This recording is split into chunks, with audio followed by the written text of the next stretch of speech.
Assalamualaikum warahmatullahi wabarakatuh.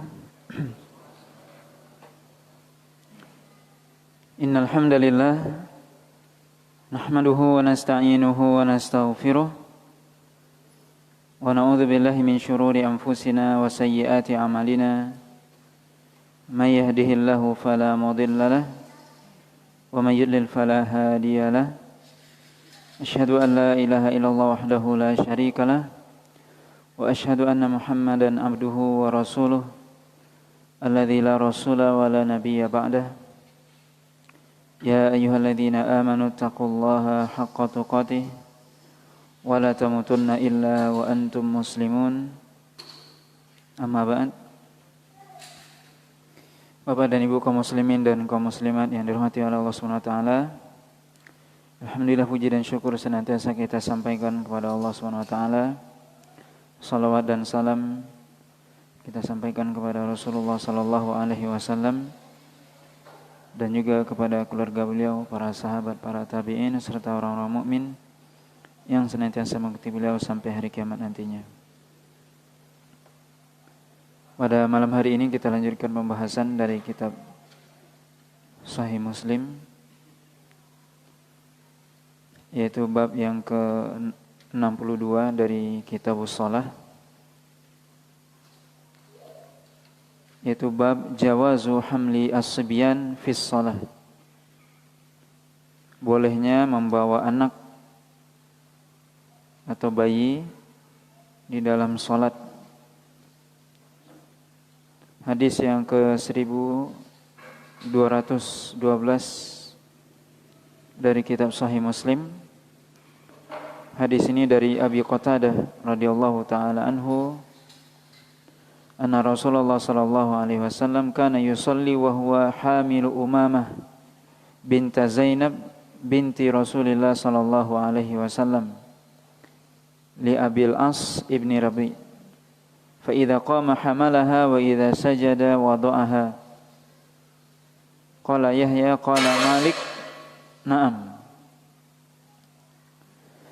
Dari Abi Qatadah radhiyallahu taala anhu, bahwasanya beliau menceritakan bahwasanya Rasulullah sallallahu alaihi wasallam itu pernah salat, kemudian beliau membawa Umamah, cucu beliau, yaitu anak dari Zainab atau putri dari Zainab, putri Rasulullah sallallahu alaihi wasallam, dari Abil As ibni Rabi, di mana Nabi SAW ketika berdiri maka beliau membawanya atau mengangkatnya, dan ketika sujud beliau meletakkannya. Kemudian dalam riwayat yang lain, hadis yang ke-1213 disebutkan juga dari Abi Qatadah, beliau mengatakan, Ra'aitu an-nabiyya sallallahu alaihi wasallam ya ummun nasa wa Umamatu bintu Abil As wa hiya ibnatu Zainab binti Rasulillah sallallahu alaihi wasallam ala atiqihi fa idza raka'a wada'aha wa idza rafa'a fi sujud a'adaha. Abu Qatadah mengatakan bahwasanya saya melihat Nabi sallallahu alaihi wasallam mengimami manusia, mengimami para sahabat, dan Umamah binti Abil As, dan dia adalah putri dari putri beliau Zainab, itu berada di pundak beliau, dan ketika beliau ruku maka beliau letakkan, dan ketika beliau bangkit dari sujud maka kembali kepada posisi sebelumnya. Kemudian riwayat selanjutnya juga dari Abi Qatadah, beliau mengatakan ra'aitu Rasulullah sallallahu alaihi wasallam yusalli linnas wa Umamah bintu Abil As ala atiqihi fa idza sajada wada'aha. Saya melihat, kata Abi Qatadah, Rasulullah sallallahu alaihi wasallam salat dan Umamah salat mengimami manusia, dan Umamah binti Abil As ada di pundak beliau, dan ketika sujud maka beliau meletakkannya. Dalam riwayat yang lain disebutkan Abu Qatadah mengatakan bainama nahnu fil masjid julusun kharaja alaina Rasulullah sallallahu alaihi wasallam binahwi hadithihim ghaira annahu lam yadhkur annahu amman nas fi tilkas shalah. Bahwasanya beliau menyebutkan ketika kami duduk di masjid, maka kemudian Rasulullah SAW datang sesuai dengan hadis sebelumnya, yaitu membawa Abi Umamah.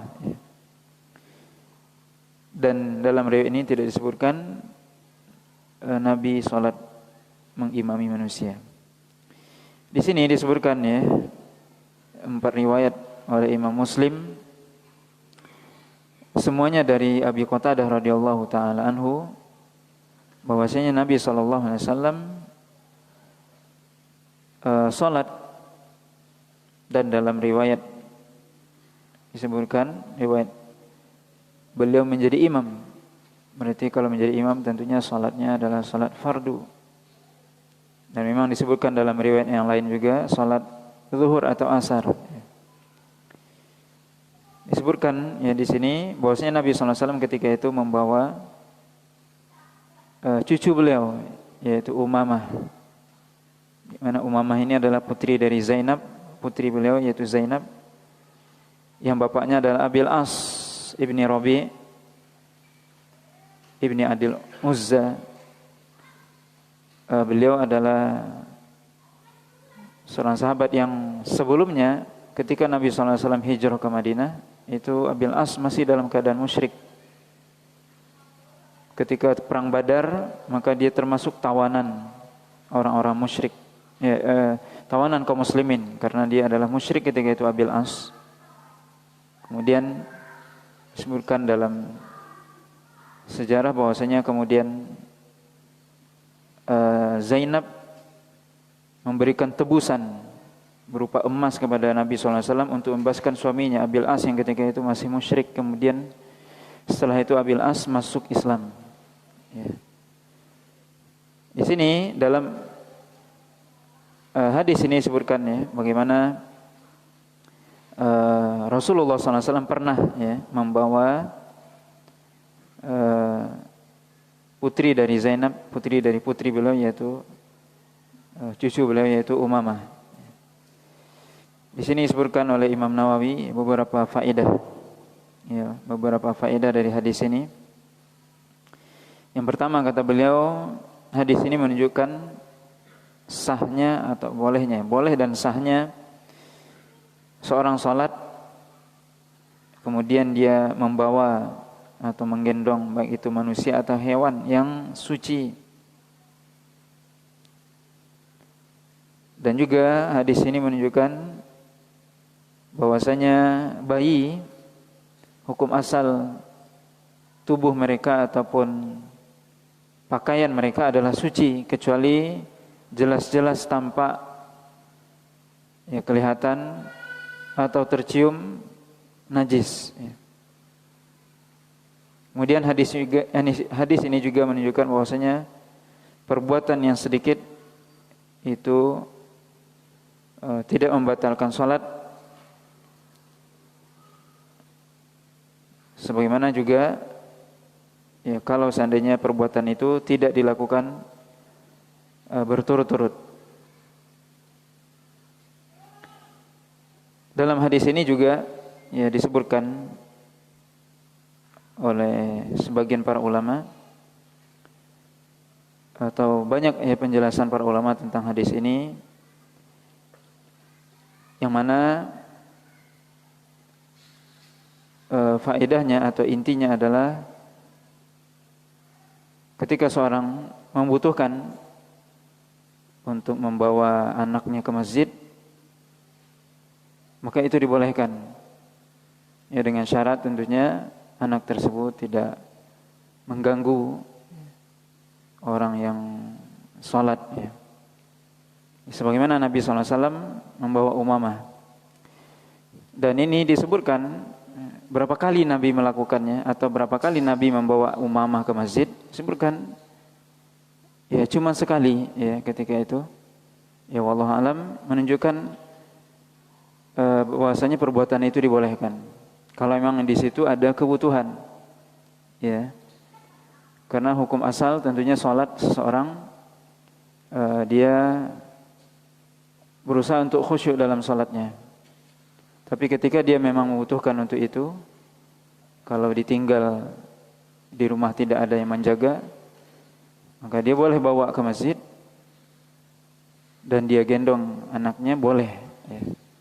Kalau dia khawatirkan kalau seandainya dia taruh anaknya malah akan menangis, maka dia gendong atau dia angkat. Ya. Kalau menangis tentunya lebih dia akan terpecah konsentrasinya dari sholat. Sebagaimana yang dilakukan oleh Nabi SAW.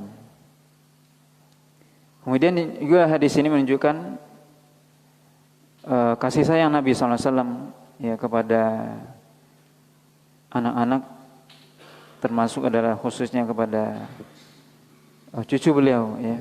Bagaimana beliau membawa Umamah ya ke masjid ya, dan beliau gendong ya. Walaupun sebagian ulama mengatakan apakah ini sengaja Nabi bawa dari rumah, walaupun tadi hadis terakhir menyebutkan atau menunjukkan ya sengaja Nabi bawa, atau Nabi sholat kemudian disusul ya, oleh anaknya. Ini disebutkan oleh para ulama. Apakah Nabi sengaja membawa atau beliau sholat kemudian disusul ya. Walaupun tadi hadis riwayat yang terakhir tadi menunjukkan bahwasanya beliau ya sengaja membawa Umamah ya, wallahu a'lam.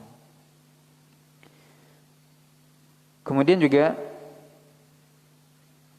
yang berkaitan dengan seseorang yang membawa anak dalam ketika sholat ya ke masjid, ini juga disebutkan oleh para ulama ya dibolehkan, tapi dan tentunya menjaga ya anak tersebut untuk tidak ribut ya, dan tentunya untuk menjaga kebersihan masjid ya, sehingga orang yang sholat di masjid tidak terganggu dengan ributnya atau kotorannya.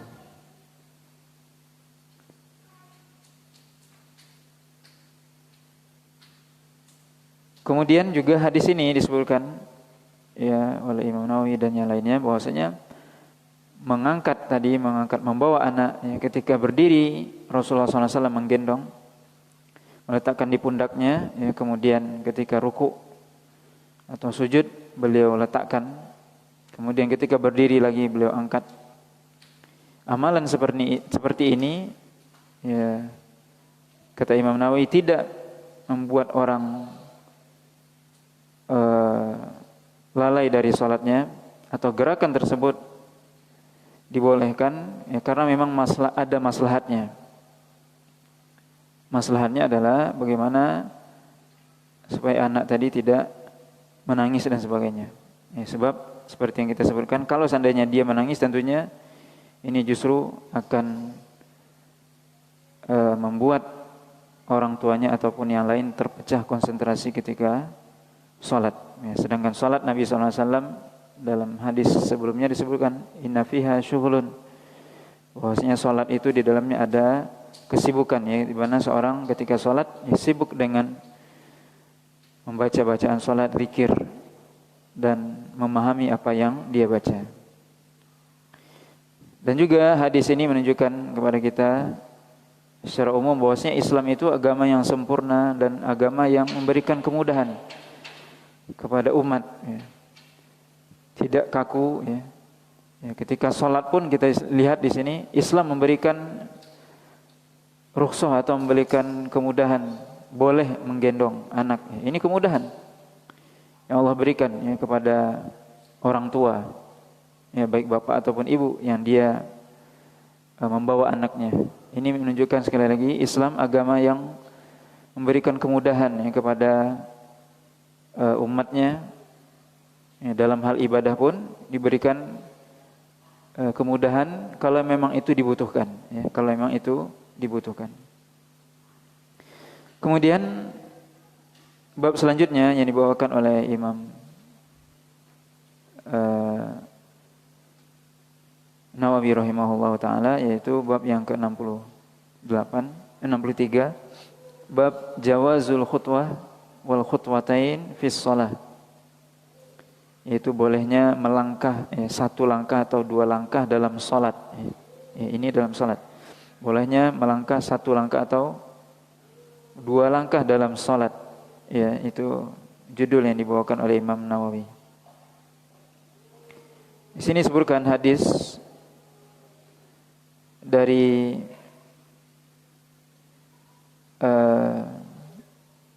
Yahya, beliau mengatakan telah menceritakan kepada kami Abdul Aziz ibni Abi Hazim dari bapaknya bahwasanya sekelompok orang mendatangi seorang sahabat yang bernama Sahal ibni Sa'ad As-Sa'idi radhiyallahu taala anhu, di mana mereka qad tamaru fil minbar. Mereka ketika itu sedang berdiskusi atau mungkin sampai berdebat tentang masalah mimbar. Min ayyudin huwa, dari kayu apakah mimbar, maksudnya mimbar Rasul sallallahu alaihi wasallam. Faqala ama wallahi inni la a'rifu min ayyudin huwa wa man amilahu wa ra'aitu Rasulullah sallallahu alaihi wasallam awwala yaumin jalasa alaihi. Qala faqultu lahu ya Aba Abbas fahaddithna. Qala arsala Rasulullah sallallahu alaihi wasallam ila imra'atin. Qala Abu Hazim innahu la yusammiha yawma idzin unzuri ghulamakin najjar ya'malu li a'wadan ukallimun nasa 'alaiha. Fa amila hadhihi thalath darajat thumma amara biha Rasulullah sallallahu alaihi wasallam fa wudi'at hadzal mawdi' fa hiya min tarfa'il ghabah wa laqad ra'aitu Rasulullah sallallahu alaihi wasallam qama alaihi fa kabbara wa kabbara an-nasu wara'ahu wa huwa 'alal mimbar thumma rafa'a fa nazala al-qahqara hatta sajada fi asli al-mimbar thumma ada hatta faragha min akhiri salatihi thumma aqbala 'alan nas faqala ya ayyuhan nas inni innama sana'tu hadza lita'tammu bi wa lita'allamu salati. Hadis ini diceritakan bahwasanya ada sekelompok orang yang mereka berdiskusi atau saling bertanya tentang dari mana asal usul mimbar Nabi. Kemudian mereka mendatangi seorang sahabat bernama Sahal bin Sa'ad As-Sa'idi. Maka beliau mengatakan, demi Allah, aku mengetahui dari mana dibikin mimbar Rasul dan siapa yang membuatnya. Kemudian Sahal mengatakan, sungguhnya aku melihat Rasulullah SAW pertama kali atau di hari pertama dibuat mimbar tersebut, beliau duduk di atasnya. Kemudian aku pun mengatakan, yaitu perawi hadis mengatakan, ya Abul Abbas hadithni fahadithna, wahai Abul Abbas, yaitu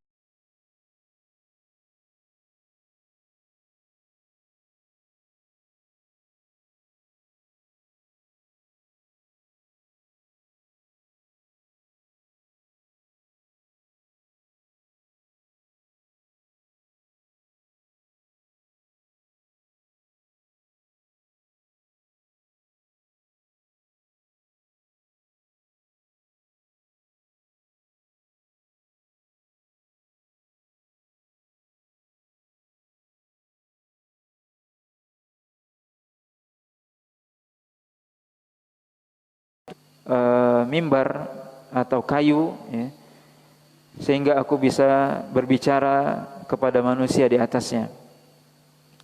Maka kemudian dibuatlah mimbar Rasulullah SAW dengan 3 tangga atau 3 tingkat. Kemudian Nabi SAW menyuruh untuk meletakkan di tempat ini, kata Nabi, kata Sahal bin Sa'ad, itu di tempat mimbarnya Rasul, yang mana mimbar tersebut diambil dari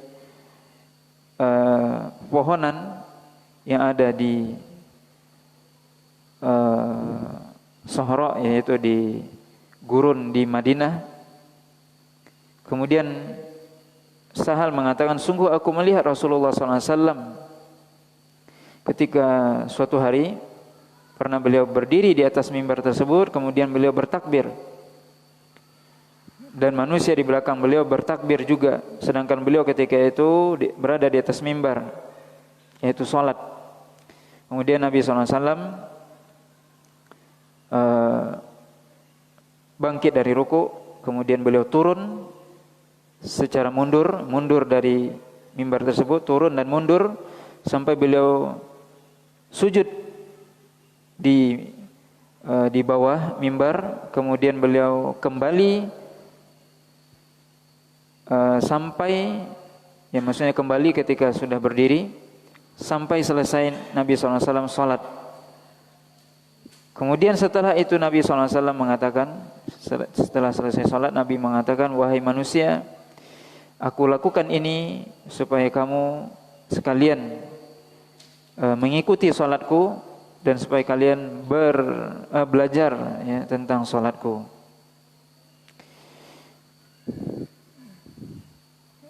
Dalam riwayat yang lain disebutkan dari Sahal, yaitu mereka bertanya, min ayyi syai'in mimbar an-nabi sallallahu alaihi wasallam, dari apakah ya mimbar Nabi sallallahu alaihi wasallam.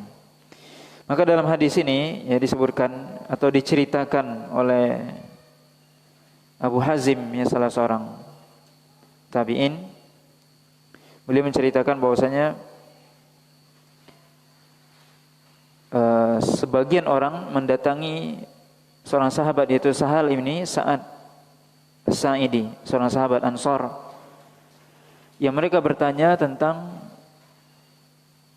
asal muasal mimbar Nabi sallallahu alaihi wasallam. Kemudian Sahal menceritakan ya, bahwasanya mimbar itu dibuat oleh budak seorang wanita Ansor yang dia adalah seorang najjar. Najjar artinya tukang kayu ya.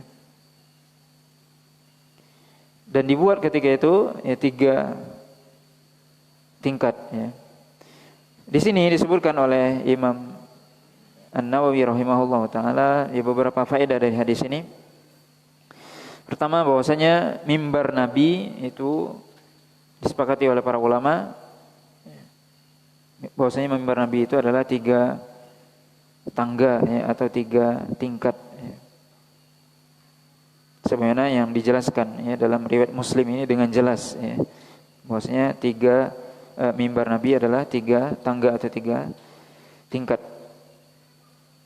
Kemudian hadis ini menunjukkan bahwasanya bolehnya ya, bagi seorang imam untuk dia berdiri di atas mimbar, kemudian dia menyampaikan ya, dalam hal ini pembelajaran ataupun nasihat ya kepada manusia, di mana Nabi SAW itu senantiasa ketika ingin menyampaikan wasiat dan nasihatnya itu naik mimbar ya. Ini tidak hanya khutbah Jumat, tapi juga ketika ada hal yang penting maka beliau naik mimbar ya. Di mana salah satu hikmahnya adalah mimbar itu ketika Nabi berdiri maka tentunya akan dilihat oleh seluruh jemaah walaupun dia berada di jauh ya.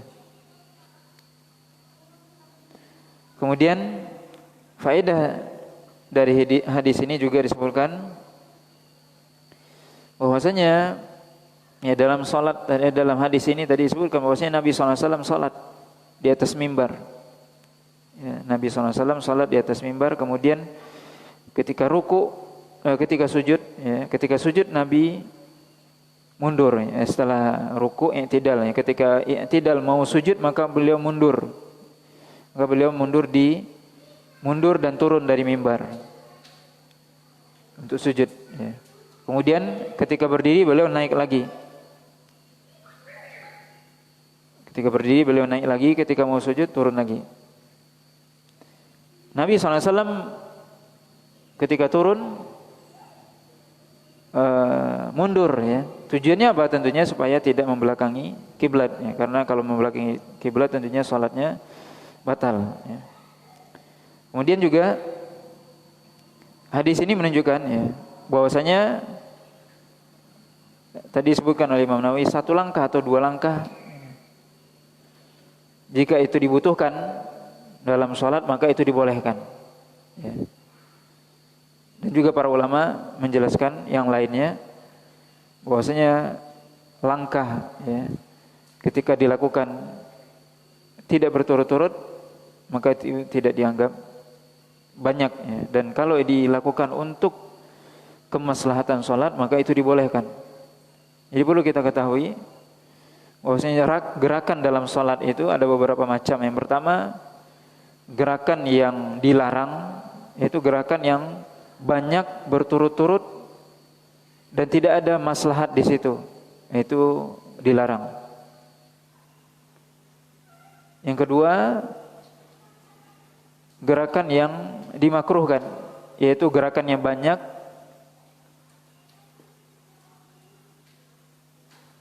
tapi tidak ada yang pertama tadi adalah gerakan yang dilarang, banyak dan tidak ada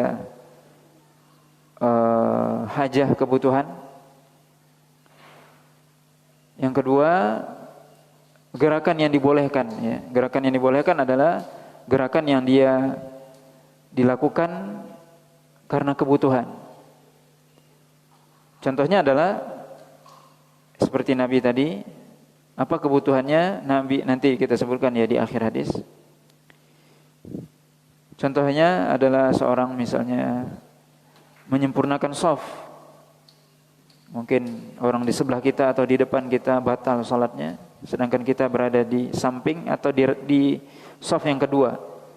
Maka yang di samping boleh bergeser, orang yang di shaf kedua atau di belakang boleh dia maju. Maka ini namanya gerakan yang bertujuan untuk kemaslahatan salat. Maka ini dibolehkan, mubah. Bahkan dikatakan kalau itu berkaitan dengan shaf bisa jadi hukumnya bisa mustahab atau dianjurkan. Ya. Adapun gerakan yang makruh atau tidak ya makruh ya dimakruhkan adalah gerakan yang dilakukan tidak banyak tetapi tidak ada faedah. Dia tidak banyak tetapi tidak ada faedah, tidak ada hubungannya dengan sholat. Ya, seorang misalnya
ini dilakukan oleh Nabi apa? Tujuannya adalah ta'lim, ya, mengajari para sahabat akan salat beliau. Ya. Adapun kalau seandainya tidak ada tujuan seperti itu, maka disebutkan bahwasanya dilarang ya imam itu berada di atas atau lebih tinggi daripada makmum atau sebaliknya. Makmum lebih tinggi daripada imam ya.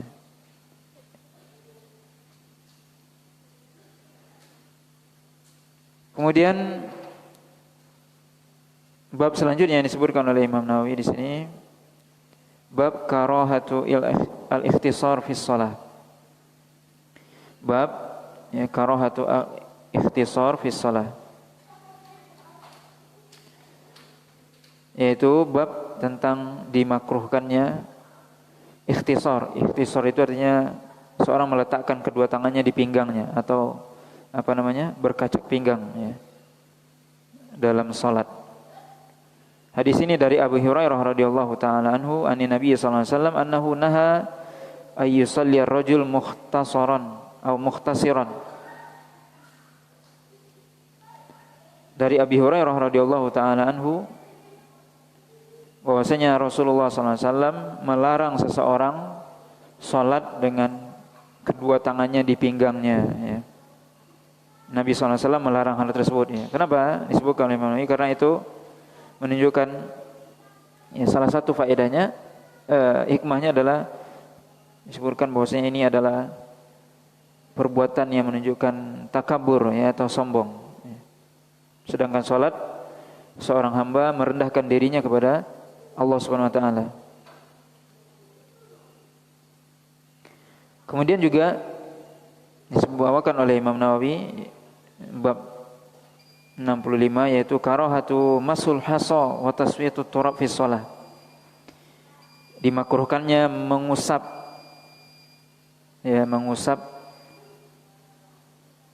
kerikil ya dari kening ataupun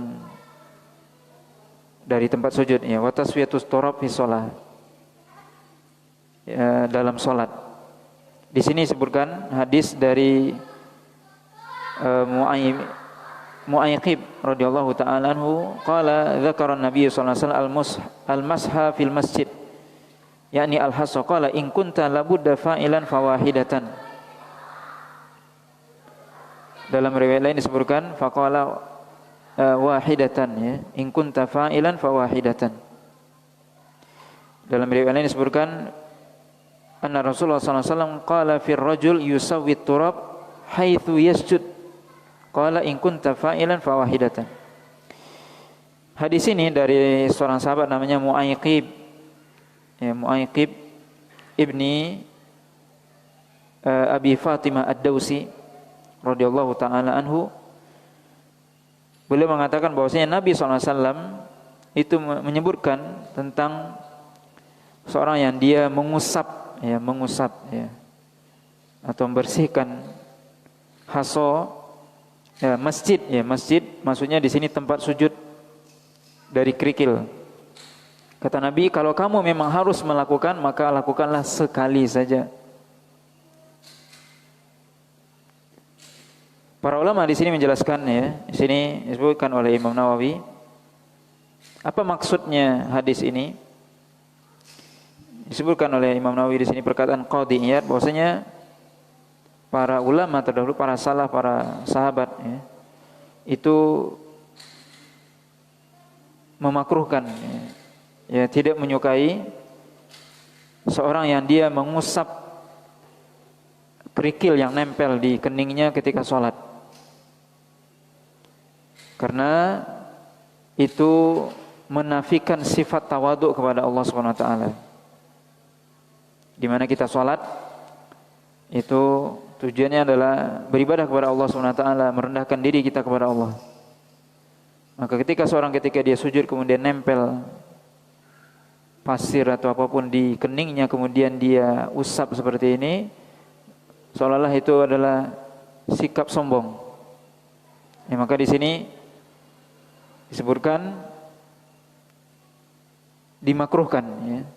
Kenapa dikatakan dimakruhkan? Karena Nabi mengatakan tadi kalau memang kamu harus melakukan, lakukanlah sekali saja. Berarti kalau haram enggak boleh sama sekali. Tapi ketika dibolehkan sekali berarti hukumnya tidak sampai kepada haram ya. Nah, di sini ya disebutkan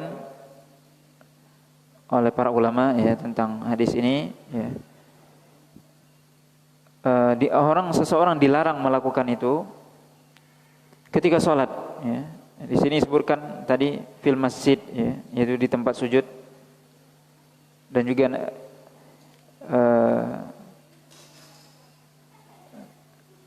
Imam Nawawi memberi judul fil shalah, yaitu ketika salat.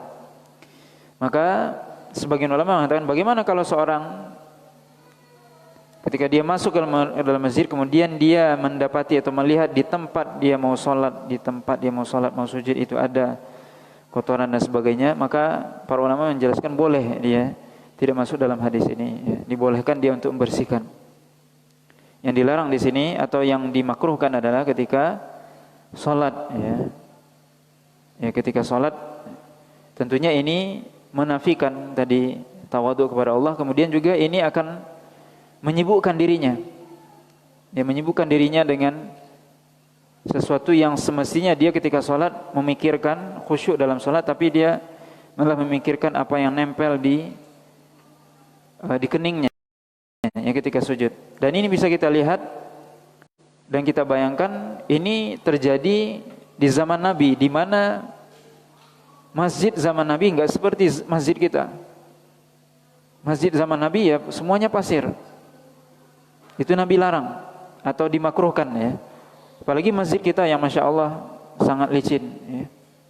Maka semestinya kita lebih khusyuk dan tidak sibuk dengan hal-hal yang seperti ini. Ini semua hadis yang disebutkan oleh Imam Nawawi, Imam Muslim ya. Ini dibawakan oleh Imam Muslim. Dan juga hadis sebelumnya tadi ya menunjukkan bahwasanya ketika kita sholat mestinya kita benar-benar khusyuk ya dalam sholat, fokus dengan sholat, tidak sibuk dengan hal-hal yang lain yang tidak berkaitan dengan sholat ya. Termasuk hal yang tadi ya. Kecuali suatu hal yang memang disebutkan kerikil itu sangat tajam dan sebagainya mengganggu, ya itu berbeda ya. Tapi kalau sesuatu itu biasa saja maka tidak perlu ya, tidak perlu. Maka dalam hal ini seorang ketika dia sholat mestinya dia khusyuk, dan ketika khusyuk itu biasanya apa yang menempel dan sebagainya itu tidak dia pikirkan. Ini mungkin juga salah satu indikasi ya. Seorang ketika dia khusyuk ya, tidak dia memikirkan ini ada kerikil atau tidak dan sebagainya ya. Dan ini semua kita katakan ya sebagaimana juga dikatakan oleh para ulama bahwasanya tujuannya adalah bagaimana kita dalam salat itu benar-benar khusyuk dalam salat ya, memperhatikan salat, dan salat adalah bagaimana kita merendahkan diri kita ya kepada Allah Subhanahu wa taala. Maka hal-hal yang menghilangkan hal itu atau menafikan itu semua, maka itu dilarang atau dimakruhkan ya. Ya kecuali tadi ya kalau kita memang harus melakukannya karena memang mungkin batunya besar dan sebagainya, maka kalau bisa kita lakukan itu sebelum sholat maka tentunya itu lebih baik. Atau kalau kita mau lakukan juga di dalam sholat, maka kata Nabi tadi lakukan dengan ya sekali saja ya. Dan ini juga sebenarnya berkaitan dengan nantinya mungkin ya disebutkan hadis tentang ketika sholat Jumat ya, ketika seorang ketika khatib berkhutbah kemudian dia bermain kerikil, maka Nabi mengatakan faqad lagha, sungguh dia telah melakukan perbuatan yang sia-sia. Ini semua menunjukkan kepada kita ketika kita beribadah ya tentunya kita lebih khusyuk dan fokus dengan ibadah yang kita lakukan ya. Wallahu taala alam. Ini pembahasan kita pada malam hari ini, mudah-mudahan bermanfaat ya. Subhanakallahumma bihamdika asyhadu an la ilaha illa anta astaghfiruka wa atubu ilaik. Wassallallahu ala nabiyyina Muhammadin wa ala alihi washabbihi wasallam. Wassalamualaikum warahmatullahi wabarakatuh.